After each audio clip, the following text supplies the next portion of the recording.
Bueno, pues comenzamos formalmente el ciclo de lectores del mes de abril. Se da la palabra a Ana. Adelante. Bueno, pues es un trabajo, una reflexión que hice a partir de la lectura del libro de Rayuela. Es un trabajo que realicé en la licenciatura de filosofía en una materia que se llama filosofía y literatura. Entonces se los voy a leer. La maga y el cielo. Andábamos sin buscarnos, pero sabiendo que andábamos para encontrarnos. Cortázar. Rayuela es una novela del escritor argentino Julio Cortázar, publicada en 1963. Se divide en 3 partes.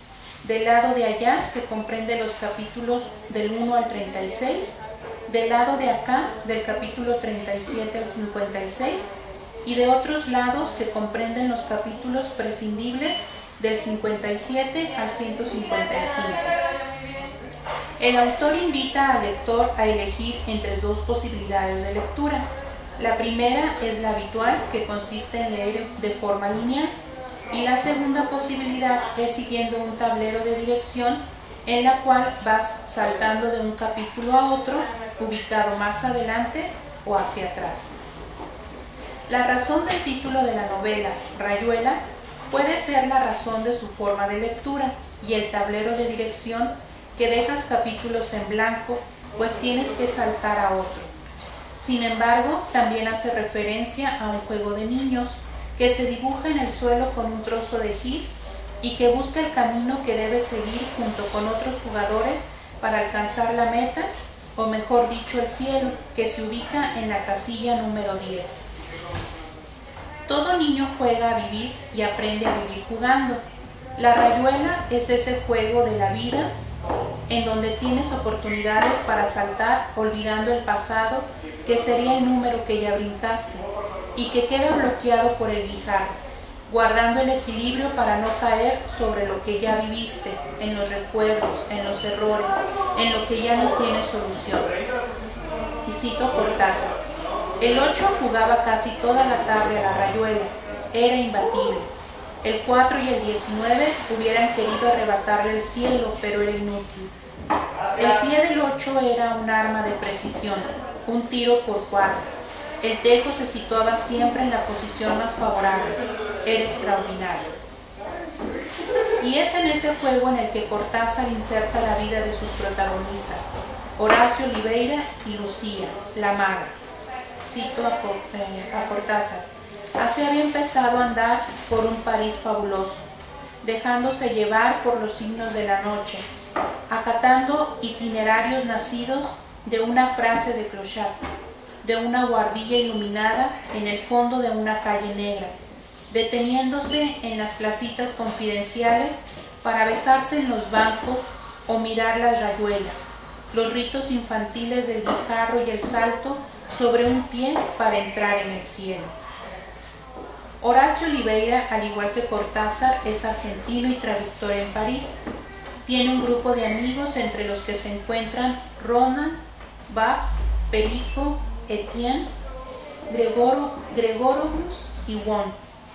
Con ellos funda el Club de la Serpiente, asociación en la que dialogan sobre la filosofía mientras se deleitan con un buen jazz.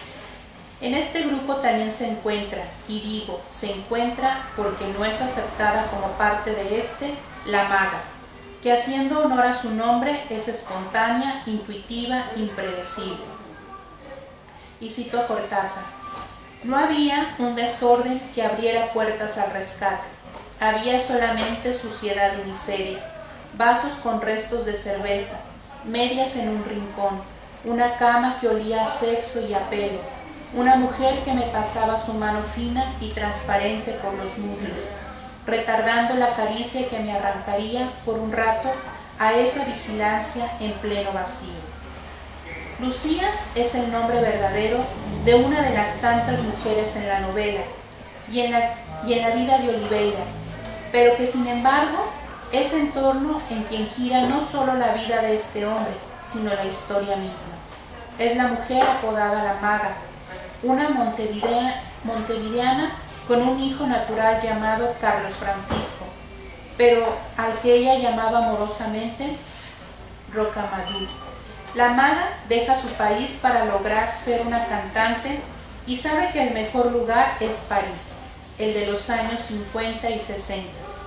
Con su intensa vida cultural es el adecuado para el aprendizaje, porque la maga está ávida de conocimiento, pero que sin embargo tenía que luchar contra un mundo de hombres. Cita, se llegó así a saber que la maga esperaba verdaderamente que Horacio la matara, y que esa muerte debía ser de Fénix, el ingreso al concilio de los filósofos, es decir, a las charlas del Club de la Serpiente. La maga quería aprender, quería instruirse. La maga era y quería hacer tantas cosas. Era mujer ante todo, pero también era madre, era amante, era idealista. Entonces, ¿qué buscaba en sí la maga? ¿Cuál era el cielo que anhelaba? Anhelaba entrar en el círculo de los intelectuales, en donde pudiera comprender lo que filosofaban, o simplemente ser aceptada en un mundo diferente al de ella. Cita, la maga admiraba terriblemente a Oliveira y a Etienne, capaces de discutir 3 horas sin parar. En torno a Etienne y Oliveira había un círculo de tiza. Ella quería entrar en el círculo. O anhelaba ser solo de Oliveira, aún olvidando que en una de las sesiones del Club de la Serpiente fallece de súbito Rocamadour. Horacio sabe que está muerto, pero no resuelve decírselo a la maga. Inadvertida del drama, ella conversa tranquilamente. Horacio era exaltado, llamado, concitado a la función del sacrificador lustral, y puesto que casi nunca se calzaban porque en pleno diálogo eran tan distintos y andaban por tan opuestas cosas, y eso ella lo sabía, lo comprendía muy bien. Entonces la única posibilidad de encuentro estaba en que Horacio la matara en el amor, donde ella podía conseguir encontrarse con él. En el cielo de los cuartos de hotel se enfrentaban iguales y desnudos, y allí podía consumarse la resurrección del Fénix, después de que él la hubiera estrangulado deliciosamente, dejándole caer un hilo de baba en la boca abierta, mirándolo estático, como si empezara a reconocerla, a hacerla de verdad suya, a traerla de su lado. Sin embargo, después de fallecido Rocamadour, la maga desaparece. Oliveira la busca en vano por París y por Montevideo. El primer capítulo comienza con una pregunta. ¿Encontraría a la maga? Que parecería una cuestión que te invita a leer la novela para conocer quién es esta mujer, pero que también ya te deja con una pregunta sin respuesta. Pues la primera pregunta se la hace Oliveira, pero también el lector, al finalizar su recorrido, se preguntará: ¿Oliveira encontrará a la maga? Quizás sí en el Pont des Arts o bien en el cielo. Y una cita para finalizar. Toco tu boca, con un dedo toco el borde de tu boca. Voy dibujándola como si saliera de mi mano, como si por primera vez tu boca se entreabriera y me basta cerrar los ojos para deshacerlo todo y recomenzar. Hago nacer cada vez la boca que deseo, la boca que mi mano elige y te dibuja en la cara, una boca elegida entre todas, con soberana libertad, elegida por mí para dibujarla con mi mano en tu cara y que por azar, que no busco comprender, coincide exactamente con tu boca que sonríe por debajo de la que mi mano te dibuja. Y eso es todo. ¿Quieres que andemos en el tema o pasamos a la parte de todo más y cuando tengamos ya tan nada completo? Sí, está bien. Bueno, yo no tuve la oportunidad de preparar un texto de guadaliniza y eso me pareció un poco lamentable. Sin embargo, sí estaba como bosquejando algunas ideas para más o menos seguir un libro, ¿no? Primero que nada, pues lo que yo iba a tratar cuando hablé con David, que me invitó aquí, era sobre... No me he pedido que dijera un tema, pero como usted ya había elegido el tema de Rayo, se hizo como pertinente hablar de Entonces, pues estando en el mismo tema, pues se me hace como más prolífera la sesión. Ahora bien, lo que yo iba a centrarme era sobre todas las cosas, así como usted se centró en la maga, yo iba a hablar de Horacio, ¿no? Horacio era el núcleo de lo que iba a decir, de mi discurso en este caso, ¿no? Entonces, bueno, para empezar este discurso, pues se me hizo pertinente partir de una proposición que había hecho una maestra en la que nos dio literatura y filosofía sobre Rayuela, ¿no? Ella decía que Rayuela era la historia, en relación con Horacio era la historia de una búsqueda de ser, ¿no? De una búsqueda en el ser del personaje. Entonces, bien, esto pues naturalmente me llevó a pensar la cuestión de esta búsqueda, ¿no? El meollo de la búsqueda. Ciertamente cualquiera podría pensar, y era lo que yo tenía al principio considerado, partir de como una especie de algo definido que estaba ahí, que Horacio estaba buscando como loco, ¿no? Porque Horacio, como ustedes lo saben, pues que han leído la novela, ¿sí lo han leído? ¿Sí? ¿Han leído alguna de Rayuela? ¿No? Está muy perdido. Bueno, léanla, es una novela muy interesante. No quería hacer como spoilers, pero bueno, Rocamadour se muere, el hijo de la madre se muere.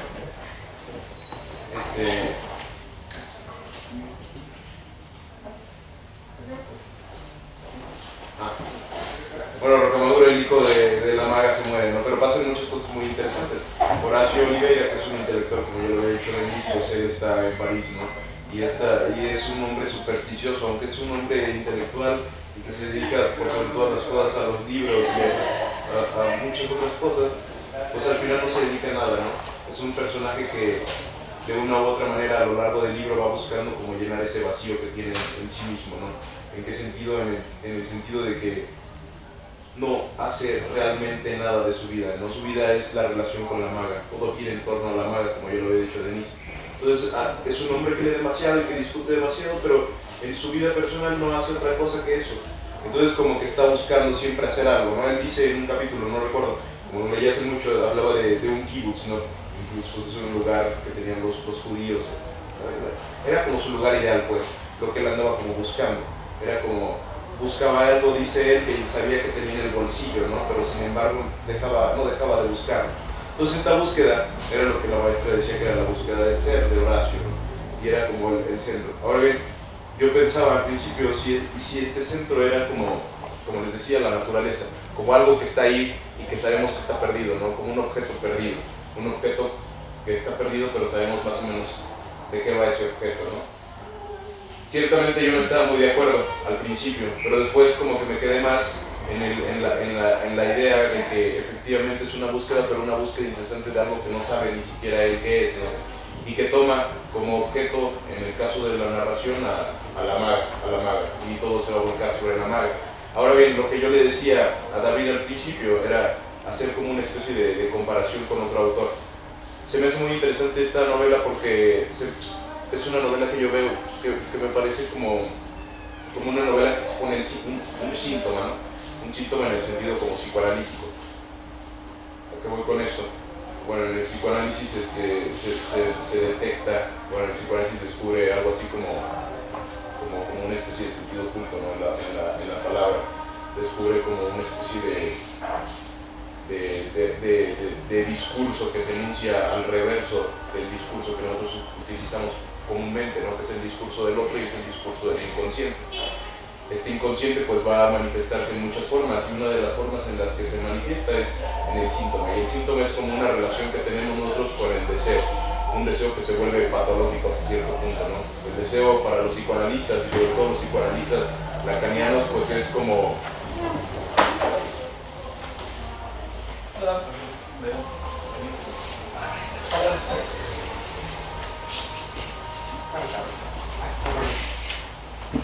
para los psicoanalistas, les decía, el deseo es siempre deseo inconsciente. Hay un otro que habla en mí, ¿no? Que no soy yo. Y ese otro que habla en mí, pues es el inconsciente, y es el lenguaje y lo que quiera que sea, ¿no? Ahora bien, nosotros como sujetos estamos articulados, estamos constituidos por ese síntoma y por ese deseo inconsciente.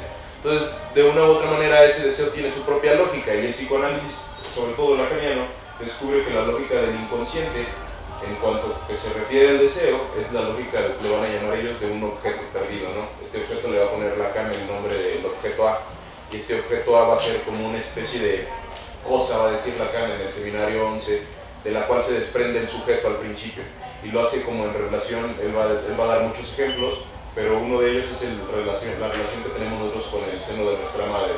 Cuando un bebé está chico, un bebé está chiquito, los bordes de su cuerpo no están bien delimitados.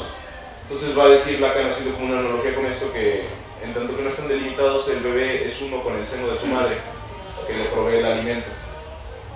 Cuando el bebé se separa, a través del acto del mamar, pierde en sí el seno, ¿no? que lo complementaba y que le permitía de una u otra manera subsistir. Entonces como que esa pérdida del seno, o véanlo también en la placenta, ¿no? Nacemos con la placenta y nos desprendemos de ella, ¿no? al nacer. Entonces esa pérdida de eso representa como la pérdida del sujeto, del objeto que se va a convertir en la causa de su deseo. Este objeto va a quedar como si fuera, imagínenselo así, como una variable en el álgebra, ¿no? Una X en el álgebra, que va a estar como perdido, cualquier cosa puede rellenarlo. En este caso, pues a mí me parece, hablando de Rayuela, que esa variable es la maga siempre, ¿no? Si Horacio está volviendo a la maga una y otra vez, y volviendo no solo a la maga, sino volviendo a todo lo que él vuelve en la narración, vuelve a Argentina, ¿no? También su patria perdida es algo bien interesante. Entonces esto representa, para mí al menos, como en esta interpretación, como el deseo de Horacio. A lo que yo iba cuando le planteaba a David hacer como un análisis medio comparativo, era que la novela no expone nunca la causa del deseo de Horacio. ¿En qué sentido? Esta novela, como les decía, se mueve en el síntoma, nunca nos devela qué razones llevan a Horacio a estar en búsqueda siempre de eso que está perdido para él. Y yo le planteaba hacer como una relación con una novela que se titula En busca del tiempo perdido, y es una serie de novelas de un autor francés que se llama Marcel Proust, más o menos como contemporáneo de Cortázar, un poco antes, unos años antes. Y esas novelas pues nos relatan la historia del joven Proust, ¿no? Es como una especie de novela autobiográfica. En el primer libro, se titula En busca del tiempo perdido por el camino de Swann. Swann es un señor que llega viajero y bueno, nos muestra cómo este joven niño se va configurando a sí mismo, ¿no? Y nos da el autor como las pistas de lo que en los volúmenes siguientes van a ser, digámoslo así, el fondo del problema, el núcleo, donde surge el problema, ¿no? Vemos, por ejemplo, al joven Proust, un niñito que es como súper introspectivo. El famoso, por ejemplo, en el primer capítulo vemos el famoso relato que nos hace de las Magdalenas. Se come un panecito y empieza a filosofar, y es como filosofar con Henry Bergson y así, haciendo un chorro de analogías a un niño, así se supone que chiquito. Pero vemos al niño que está como en una relación medianítica con su madre, ¿no? Y nos va dando como a saber todas esas cuestiones que nos van a explicar muy bien al Proust de las siguientes novelas, ¿no? Entonces creo que eso es algo que prescinde la novela de Julio Cortázar. No nos da a nosotros como lectores nunca la razón por la cual Horacio está en la situación en la que está, ¿no? en la situación sintomática en la que está. No me parece, sin embargo, que sea un problema, porque pues no tiene por qué hacerlo, ¿no? No tiene por qué el autor darnos digámoslo así, a conocer toda esa cuestión. Creo que en cambio es una novela perfecta para ilustrar ese juego del deseo, ¿no? Ese juego que tenemos nosotros como sujetos también del deseo, con esa relación de algo que está perdido, ¿no? Y que nos va a llevar siempre a la búsqueda de algo, a la búsqueda incesante de algo, ¿no? Me parece que ese es como el fondo de la novela y el fondo de la relación esta que va a tener Horacio con todo lo que se va a relacionar. Creo que si Horacio es un personaje, podría ser un personaje que está subordinado enteramente al deseo, ¿no? Al deseo como esa falta de algo que articula todo, ¿no? Como esa falta en su ser, que es prácticamente lo que lo va a llevar a buscar. Entonces prácticamente era todo lo que tenía más o menos como que compartir. Lo pude ver articulado un poco, pero pues más o menos en eso se centraba la reflexión. Está muy bien. Bueno, ahora seguido ustedes digan si quieren tomar un tema de la novela o quisieran que ¿Qué? bueno, el tema es Rayuela de Cortázar. Sí, ¿por qué quieren hacerlo? Escuché toda su explicación, pero Oh, ya. no van a decir qué quieren hacer. Bueno, ya entendería Eso iba a ser de día. Sí, ¿de qué? Bueno, no sé si quieran ahondar en algún tema de la misma novela, no sé, a mí me llama mucho la atención lo que es el lenguaje, el otro sería el orden de la novela, como ya un poco mencionaba, y el tercero que también me llama mucho la atención y yo no conozco nada es la parte del juego, que ya un poco lo vimos también como parte, no solo, y fíjate que solamente solo en Rayuela, sino también en toda la obra de Cortázar. ¿No les quisieran hablar de eso o quisieran alguien más preguntar algo sobre la novela? Bueno, quizás estaría bien como abordar algunas cosas, ¿no? Pero podemos participar todos, supongo. Bueno, que nos oyen como va a dormir una ojeada. No sé. Es que sí es un problema a veces cuando no estamos como en la misma sintonía como haber leído, ¿no? Pero pues bueno, si quieren puedo comentar algo sobre esto. En relación con el lenguaje a mí me parece interesante. Ciertamente Julio Cortázar aplica muchas de las cosas que ya había escrito antes, ¿no? Tenemos el cuentito de Por escrito gallina una, donde vemos la narración de unas gallinitas que se supone que quieren conquistar el mundo, pero está como articulada de una manera muy extraña, en el sentido de que el orden de las palabras están como en el título, ¿no? Por escrito gallina una está así, ¿no? Y sin embargo nos da a entender lo que está diciendo. El orden de las palabras está subvertido a un nivel sintáctico, ¿no? No semántico, porque pues sigue significando lo mismo, pero están articuladas de manera diferente. No respetan la estructura sujeto-predicado, sujeto-verbo-predicado, pues. Entonces creo que eso es bien interesante porque cuando Horacio tiene sus pláticas con la maga, pues de una u otra manera se ve como esta discusión en el lenguaje, ¿cómo le llamaban? Lenguaje íglico, lenguaje que discutían y ellos entendían y te dan a ti como lector la posibilidad de entender lo que están diciendo, ¿no? Parece que eso está bien interesante porque de una u otra manera viene a desarticular nuestra idea no desarticular, a cuestionar nuestra idea del lenguaje, ¿no? Y de cómo se produce el sentido a nivel sintáctico. Eso está muy interesante porque aprendemos nosotros el sentido a pesar de que no está estructurado de manera sintáctica tradicional. Y eso creo que es algo interesante. No creo que sea, sin embargo, la única cosa que cabe rescatar en relación con el lenguaje, pero creo que es algo que vale la pena como notar. No sé. Bueno, pues él le da un capítulo, ¿no? En su libro que está escrito, yo igual no recuerdo el nombre, cómo le llaman a ese lenguaje, pero hay un capítulo, es muy breve, en donde, bueno, yo la verdad no lo entiendo, porque crean su propio lenguaje, ¿no? y hablan, tienen una conversación o algo así con este lenguaje, ¿no? Sí, es la parte donde cuando hay una relación, pero son palabras que no existen, pero se subentienden. Y es muy breve, pero es algo que no he visto en ningún otro lado. Los cornopios, algo así, ¿no? Cornopios, ajá. Respecto del lenguaje y de la misma forma en que lo utiliza Cortázar de Rayuela, no quiere decir dos cosas, ¿no? Eso es un lenguaje propio que realiza, pero también que toma algo que es muy de su época, más de usar periódicos, usar lo que encuentra, ¿no? Y lo mete dentro de la novela.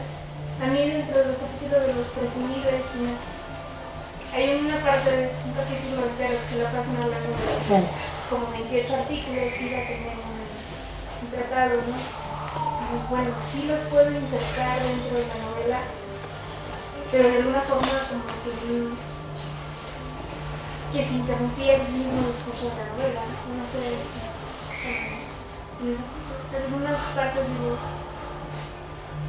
¿qué tanto logra Cortázar manejar este lenguaje? A mí siempre me queda la duda. También hay otro capítulo donde con estos juegos del lenguaje está un párrafo que va haciendo un discurso y está otro que sigue otro discurso. Ahí sí me parece una grandeza de cómo está jugando con el lenguaje. Luego sí digo que se pierde. Y retomando un poquito lo que comentaba además del deseo, yo lo trasladaría un poco a lo que entiende, sería con Kierkegaard, en esa cuestión de que el yo quiere siempre ser otro, pero no alcanza.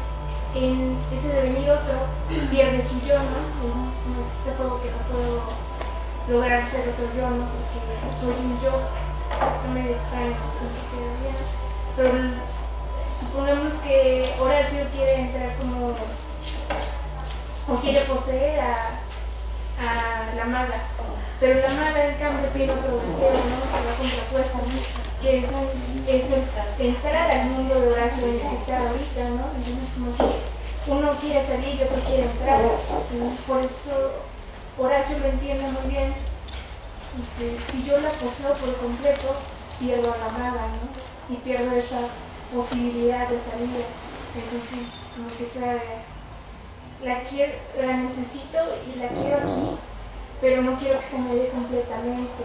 Pero es como que pero no puedo, la maga sí quiere que... y la maga sí quiere que la tenga completamente, ¿no? Entonces como ese juego de deseos termina por anular esta posibilidad, ¿no? De salida y de entrada, esa construcción de lo que podría ser un yo de Horacio y un yo de la maga, porque la maga sabe que puede ser solo un yo dentro del círculo de la serpiente, ¿no? No tiene un yo fuera del círculo de la serpiente.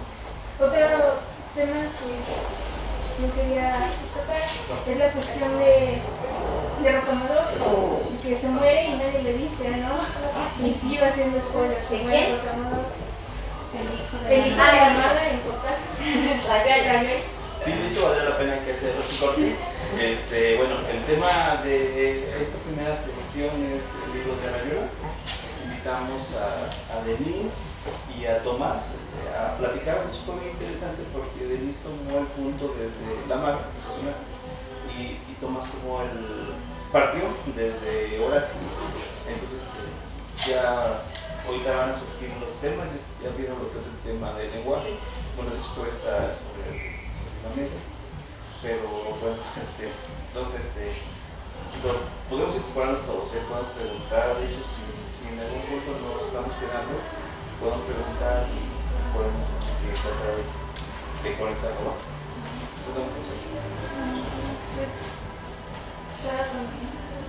El hijo de la maga, en ese capítulo donde el hijo se muere y todos están así como que muy tranquilos, me llama mucho la atención, ¿no? Porque, yo cuando leí Cortázar y ese trabajo, tomé el tema de las mujeres en esta novela, porque está también en la que es música y que también se convierte como en un objeto para Horacio, ¿no? Pero esta como que lo rechaza. Y también en el capítulo relatan la violación a la maga. Es como que muy tranquilo y se toma esta violencia a la mujer de forma muy tranquila, ¿no? Y te lo intenta como, o al menos yo lo intenta mostrar muy natural dentro del mismo mundo de la Rayuela, ¿no? Y sí me gustaría destacar eso, ¿no? No es solo, es la maga como principal, pero es la mujer en esta novela la que se utiliza como el objeto, ¿no? Para completar el mundo de las que eran las clientes. Pero hasta cierto punto un objeto muy poético, ¿no? También, porque la narración muchas veces, a pesar de que están pasando cosas fuertes, tiene esta magia de decírtelo con unas palabras o unas frases, que aunque sea fuerte y que sea una cuestión de que te están agrediendo, no sé, como lector, a veces hasta lo disfrutas. Eso es lo que me preocupa a mí en esta novela, ¿no? El cómo se hace natural esta violencia a través del lenguaje. Claro, es súper rescatable. Yo no he leído Rayuela, pero muchas veces la violencia más que agredirte, muchas veces se discute no por parte del que lo debe, sino por parte de la insuficiencia. Entonces el ponernos en un pensamiento de, no, pues a lo mejor el autor así da la más interpretadora, el ponernos en esta postura de, es que muchas veces la violencia deja de ser eso y empieza a disfrutar, no importa cómo sea, que no estoy diciendo que esté bien ni nada y que sea preocupante, pero habrá quien la disfruta, habrá quien no, habrá quien es normal, habrá quien encuentra poético, y pues eso también es como parte de la magia de la literatura. ¿no? Probablemente aquí si lo ves en la vida real, pero si lo lees así tan bonito, pues dices, ay, qué rico. Bueno, pues está por ejemplo ¿no? De, no sé, creo que es el capítulo, creo que es el 68, donde empieza a narrar con su lenguaje tan peculiar de Cortázar, creo que se llama guillico o algo así, el lenguaje que él creó. Y entonces te empieza a hablar con palabras y con frases que pues obvio no entiendes porque no está en ningún diccionario, ¿no? Pero tienen tanta armonía las palabras que te dejan así abierta tu mente para imaginar lo que está pasando en ese capítulo. Yo, por ejemplo, lo asocio, quien haya leído Cortázar y Rayuela, esta cuestión de un encuentro de un hombre y una mujer. No sé si lo recuerdan, es padrísimo, ¿no? A mí Rayuela para mí es fenomenal. Y luego este capítulo se convierte, o al menos no me comentaban, ¿no? Que había hombres que se lo aprendían de memoria y que lo recitaban. Claro, yo tengo un compañero, es padrísimo. ¿No lo has escuchado? ¿Han marchado en los camiones? Se llama Gustavo. Ah, sí. Entonces Gustavo, de repente pues vas en el camión, ¿no? Y empieza a decir, apenas él le amalaba el noema y a ella se le agolpaba el clériso y tú te quedas, ¿qué onda?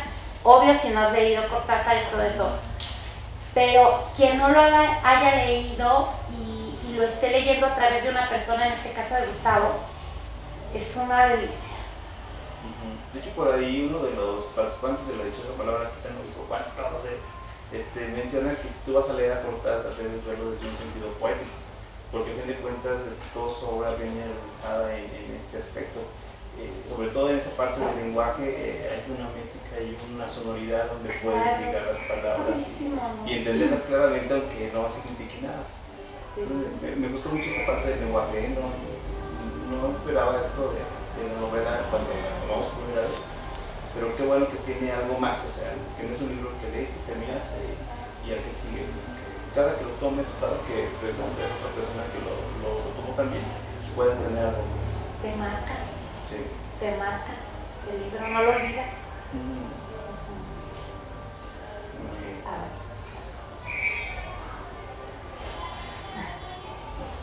¿Quieren pasar al tema del juego?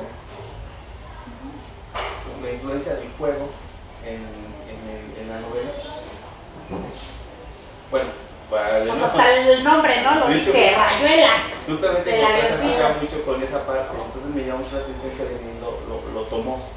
Entonces, si podemos agarrar algo más de ahí, me gustaría. ¿Ustedes consideran que está completamente claro? Bueno, yo cuando leí el libro y me enfoqué mucho a Rayuela, porque me preguntaban, ¿por qué Rayuela? ¿Por qué a un libro en donde habla sobre, retomando lo que tú decías, sobre el encuentro de un hombre y una mujer, ¿por qué? O sea, nosotros como mexicanos tenemos un concepto de lo que es Rayuela. Aquí no le llamamos Rayuela, le llamamos avioncito, o le llamamos bebé leche, ¿no? Y entonces analizando la obra y lo que pasa con ese juego, pues bueno, yo lo expreso en mi trabajo, que es eso, ¿no? Nosotros en la vida vamos librando obstáculos, pero a la vez vamos pasando por etapas en nuestra vida, ¿no? En este juego no regresamos, en este juego todo es futuro, ¿no? Tenemos un objetivo y nuestro objetivo es llegar a la meta. En este caso, bueno, nuestra meta es un círculo, ¿no? Que es el círculo que tiene el juego del bebé leche. Entonces, igual en el trabajo lo voy expresando, ¿no? Ya también Tomás lo decía, Oliveira tenía un objetivo, la maga también tenía un objetivo, y me llamó mucho la atención que dentro de que lo que yo estaba como pensando o ideando en mi mente al hacer el trabajo lo iba encontrando en palabras de Cortázar, ¿no? Cuando dice que la maga quería entrar a ese círculo, que era el círculo de Oliveira y su amigo, ¿no? Que era entrar al club de la serpiente, ¿no? Eso era lo que quería la maga. Entonces igual, a lo mejor nosotros ya lo hemos perdido en la cultura, pero todos esos juegos a lo mejor tenían un sentido, algo querían enseñarle a los niños, ¿no? O a la gente que lo jugaba. Entonces igual, ¿cuál es ese objetivo que nosotros vamos persiguiendo, ¿no? Igual, Tomás lo decía, es un deseo que nosotros, o que bueno, en este sentido de la lectura, un deseo que Oliveira tenía, y era el poseer a la maga. Pero yo pregunto, ¿por qué si era tanto su deseo tener a la maga, por qué Oliveira la rechazaba? ¿Por qué Oliveira tenía un trato pues déspota con ella, ¿no? ¿Qué era lo que le impedía el aceptar tal como era la maga? Que la maga le decía, ¿no? La maga quería mejorar, la maga quería conocer para ser como Oliveira, o que Oliveira la aceptara. A mí me parece que eso es algo bien interesante, porque creo, a diferencia de lo que pensaba Denise, tanto la maga y bueno, no sé, lo que acaba de más o menos obtener, me parece que no hay en los dos nunca un objetivo como tal, es una rayuela sin el círculo del centro. Yo pienso que son personajes que están, digámoslo así, sin un objetivo específico, que están como girando siempre y dando vueltas, yendo y viniendo, y en sus vaivenes existenciales, lo que sea, pero nunca con un objetivo a dónde llegar. Y me parece interesante que ninguno de los dos sabía más o menos lo que querían. Yo pienso que ninguno de los dos sabía lo que querían. Horacio no sabía lo que quería, y precisamente porque por el deseo. En tanto que hay un objeto que no se sabe, que es un objeto identificado, pues Horacio hacía lo que hacía, ¿no? No deseaba poseer a la maga, pero tampoco deseaba como no tenerla más. Y también es así que se vuelve loco cuando regresa a Argentina, ¿no? Que pasa todo esto con Tálita y la confusión medio extraña. Pero pienso que es eso, ¿no? O sea, ninguno de los dos sabe lo que quería. Y mucho lo dice Horacio sobre la maga, ¿no? Por supuesto que él habla por la maga y ahí está un poco mal, pero parte importante de la maga era como su esnovismo, ¿no? Que ese deseo de pertenencia, ese aparente deseo de pertenencia hacia el club de la serpiente, más que querer pertenecer a sí mismo, era como ella querer ser vista por el ojo de otro para hacer así algo, ¿no? Algo en sí misma. Me llama mucho la atención como, a pesar de todo, es la muerte de su hijo lo que la va a marcar de manera definitiva en la narración. La maternidad en ese sentido juega para ella como algo fundamental, ¿no? Que va a determinar de una u otra manera a la personaje como tal. Y creo que eso es algo interesante, ¿no? Aunque no tenía un objetivo, al final la muerte del hijo es lo que la va a marcar. Horacio, en cambio, pues es la partida de la maga lo que lo va a determinar al final. Pero es porque pienso que los dos estaban sin un objetivo, ¿no? Un objeto perdido era lo que buscaban, y ese es quizás la búsqueda al final se volvió como su propio objetivo, no estar nada más buscando incesantemente algo que pues de suyo estaba para siempre perdido, ¿no? No lo sé. Bueno, pues también, por ejemplo, platican mucho, y ahí voy a hablar a lo mejor de Julio Cortázar, de esta forma de escribir, que decían que pasaban los años por él y que cada año que cumplía, cada año se volvía más joven, que era el eterno joven, porque siempre jugó, en todo momento él utilizó el juego en su vida, para todo, para el amor, para el desamor. Bueno, se ve aquí, ¿no?, cómo le propone de repente a la maga decir: tú sabes lo que me gusta el jazz, me gustan los cafés, me gusta la literatura, me gusta la cultura. Entonces estamos aquí en París y vamos a salir a la calle y no nos vamos a buscar pero nos vamos a encontrar. Y va a ser como un juego de escondidas, ¿no? Como de que él pasa por una calle y de repente voltea y cree que ve a la maga. Y él se imagina que esto es un juego, ¿no? Y bueno, ahí está el gran reflejo de lo que fue Julio Cortázar en la vida, creo, ¿no? O así lo proyectan que era él. Y esta cuestión de que por qué la rechaza, pues yo creo que también es, bueno, sabemos que ella no estaba a la altura de todos los del Club de la Serpiente, ¿no? Desentonada. Entonces, digo, pensándolo yo como Fátima, pues digo, tal vez la rechazaba precisamente por esto, pero a la vez eso era una atracción para él, porque ella tenía toda esta naturalidad y toda esta espontaneidad que a lo mejor ellos no tenían, ¿no? Ese, pues como que puede ser mi punto de vista. Y bueno, eso que dice el compañero de lo del círculo, pues sí, ahí encierra pues un gran misterio, ¿no?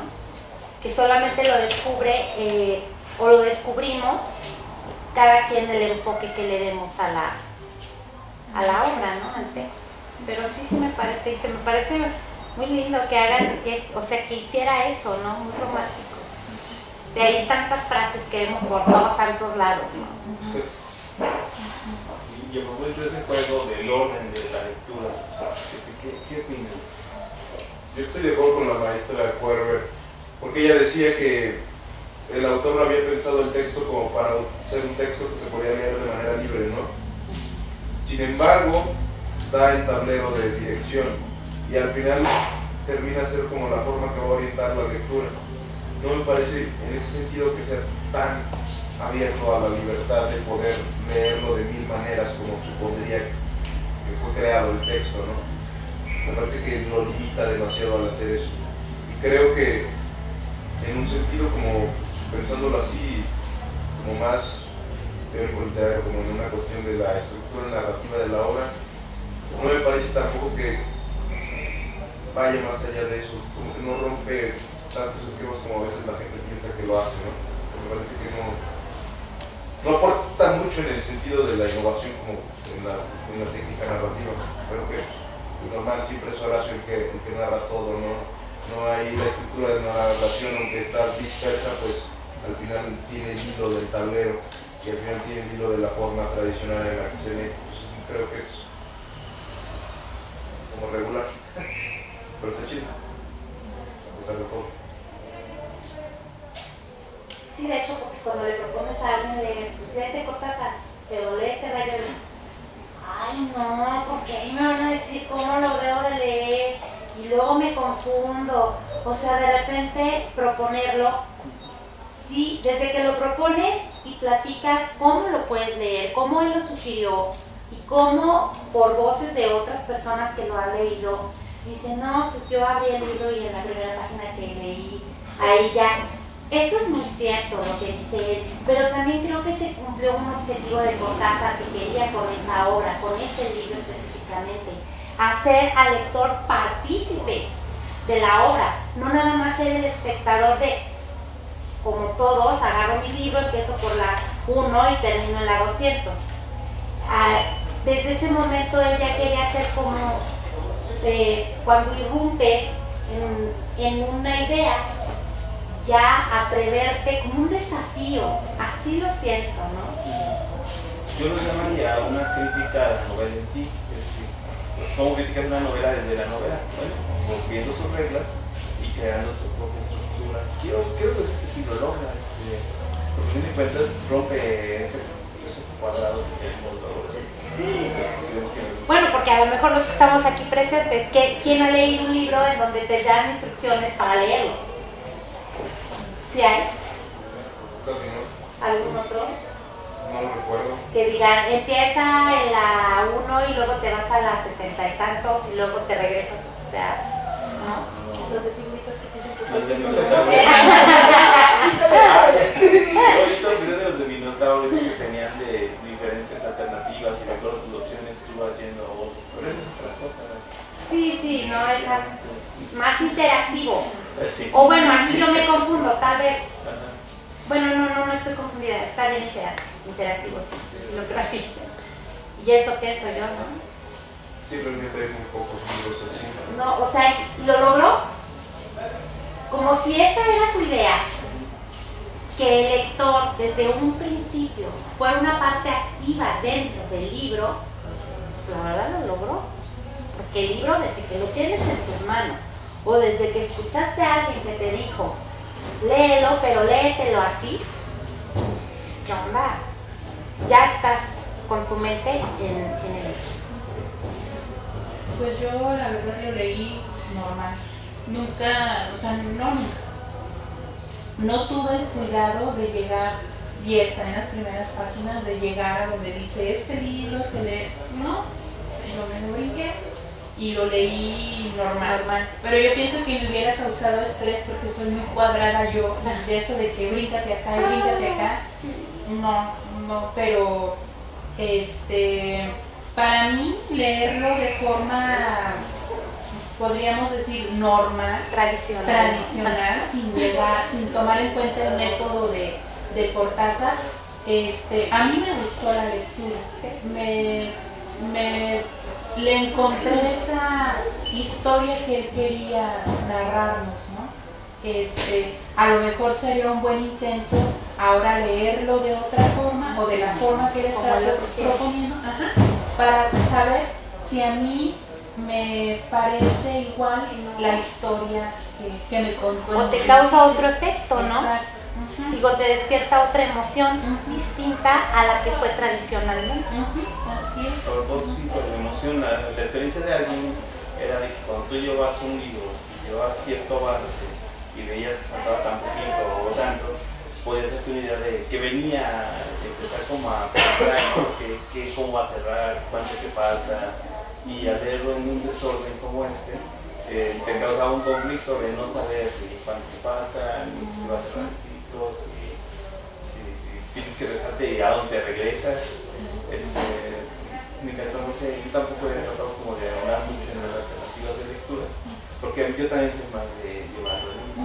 Por eso mismo, porque me cuesta trabajo decir de repente, esto es lo que hace, pero encontrar algo donde tendría que llevar una nueva línea de todo lo que yo no sé si está bien, pero tendría que empezar.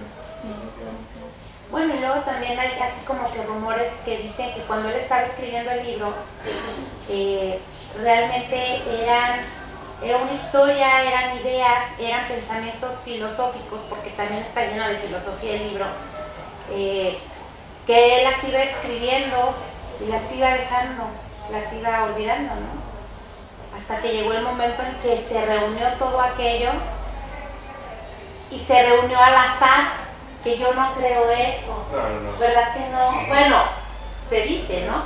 Se reunió al azar, se agarraron las hojas, se juntaron y ese fue el libro. Y claro que no, porque si hubiera sido así, no se hubiera podido leer como tradicionalmente se lee, ¿no? Sí, siempre hay una intención del autor al momento de redactar la obra. Y yo pienso que esta lectura como biográfica es a veces insuficiente para leerla, ¿no? Aunque mucha gente piensa que sí es como una especie de relato de la vida del propio autor, creo que se queda corta la obra en ese sentido, ¿no? O sea, bueno, se queda corta una lectura de la obra en ese sentido, ¿no? Porque es más, siempre dice más que lo que vivió el propio autor. La obra supera al autor en muchos sentidos. Creo que hay que leerlo más allá de la influencia del propio autor como tal. Eso debe ser lo interesante, ¿no? Leerlo desde muchos puntos de vista y cada quien la narra. Bueno, en todos los libros. Pero siento que es como que están descubriendo más cosas cada que lo leen, porque uno dice que de manera lineal, otro dice que tratándose como dice igual, y otro dice, bueno, si él dice que eso no tiene un orden, pues yo lo veo como me da la gana. Entonces eso es lo que se me hace interesante, y de hecho por eso lo quería leer, porque ya lo he leído y no lo he hecho. Pero bueno, les digo que perdí el PDF, entonces no lo terminé, y el libro se me hace muy caro, entonces Hola, buenas tardes. y creo que sí, por eso interrumpí esta lectura, y no sé qué tal, siempre se me ha hecho interesante, y ahorita como buscar como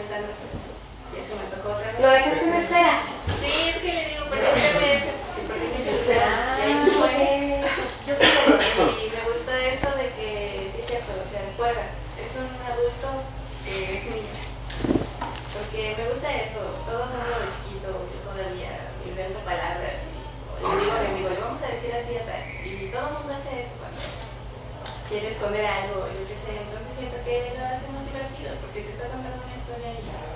Y luego fíjate que hay una edición conmemorativa de Rayuela que trae el mapa de París. Y entonces con el mapa te va dando los puntos en donde se encuentran Horacio y la maga. Y también ese es un juego. O sea, desde el momento en que tú ya agarras un mapa, dices, ay, qué padre, tengo pistas a seguir, ¿no?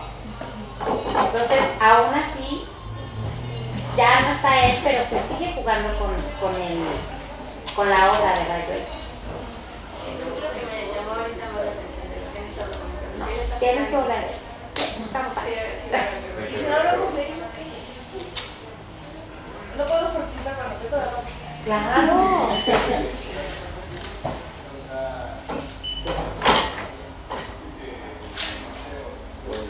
No sé si quieran agregar algo más o cortamos ahí.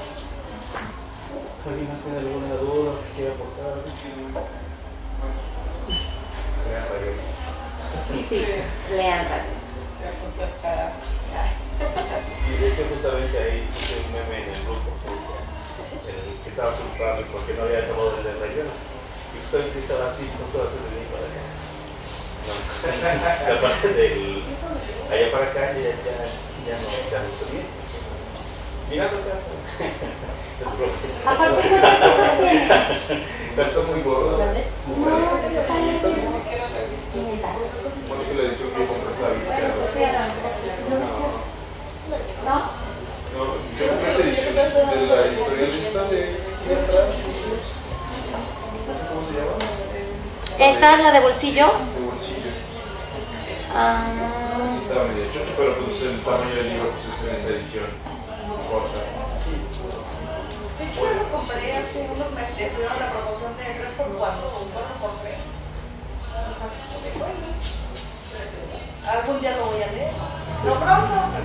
¿Y por qué no se te ha tocado leerlo? Porque estoy leyendo cosas que me gustan más. O sea, es como un...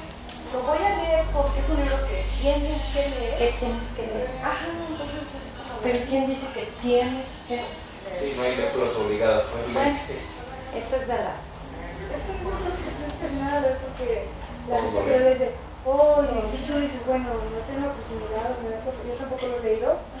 Y mucha gente me lo ha dicho. Y es de, sí, o sea, lo voy a hacer, pero en este momento de mi vida, ni siquiera aunque lo discutan se me antoja. Que no dudo que sea buenísimo, pero como que por tu vida dices, a mí no me antoja hoy leer este libro. Es que son de esas cosas que son así como de, si tanta gente está así emocionada porque les llamó la atención o les gustó, algo de tener, que no sea muy bonito, porque la gente lo recomienda y digo, no, simplemente no se me ha dado la oportunidad. El contenido, bueno, es que no hemos hablado mucho del contenido realmente de la obra, ¿no? Como ya lo decía la señora de aquí, Sí, me llamo. como ya lo decía Fátima, pues, me parece que hay mucho, ¿no? Hay mucha literatura, hay muchas referencias musicales, hay mucha filosofía en ese libro, está medio denso en ese sentido. Y un lector pues que pase por alto eso pues se le va a escapar mucho entre las manos, ¿no? Creo que eso es algo interesante. A mí la verdad fue uno de los libros que me llevó como a estudiar filosofía, ¿no? Yo lo leí súper chavillo, como 10 años, entonces fue como wow. Me llamó mucho la atención, me conmovió demasiado por el contenido. Creo que en ese sentido, pues en la cuestión del contenido, sí vale la pena por eso. Sí, por eso. También he escuchado opiniones de gente que conozco que dice, no, esto son bien buenos, y es de, bueno, por ahí te trate, no sé, es que no te lo puedo explicar, lo tienes que leer, y es de, bueno, no. Sí, sí se puede explicar. Sí, pues es la historia, como decíamos, de un intelectual, ¿no? Un intelectual que vive en la Francia del siglo XX y con todos sus pormenores y así. Me llama mucho la atención como el libro solamente refleja, o me parece reflejar solamente la cuestión como cultural de la época, ¿no? Nada habla de la Segunda Guerra Mundial, por ejemplo, solamente el chino el Wong y ya, ¿no? Pero a cosas políticas y así me parece que no hay tanta alusión. En ese sentido como que está medio cortito. Pero pues sí, vale la pena darle una leída. Bueno, y de hecho también ahí viene otro reflejo del escritor, ¿no? El hecho de que él haya dicho en muchísimas entrevistas que algo que detestaba él era la política. Okay. era lo que menos quería imprimirle a su obra, ¿no? Sí, sí, se nota demasiado. Sí, sí, mucho. Y es difícil, ¿no? Para una gente que piensa tanto, como él seguramente lo hizo en algún momento, no detenerse un momento a pensar. Bueno, de hecho, él salió cuando lo corren del país, ¿cómo se llama? Él salió, él salió de su país, precisamente porque le molestaba toda esta borregada que seguía la cuestión política. Entonces, ahí es otro reflejo muy de él. Sí, no sabía eso, no sabía. Y sí se nota mucho cuando uno está leyendo la obra, pocas alusiones al contexto político y social de la época. Casi todo cultural. Pero pues bueno, me tengo que ir, compañeros. Cuídense, sigan leyendo.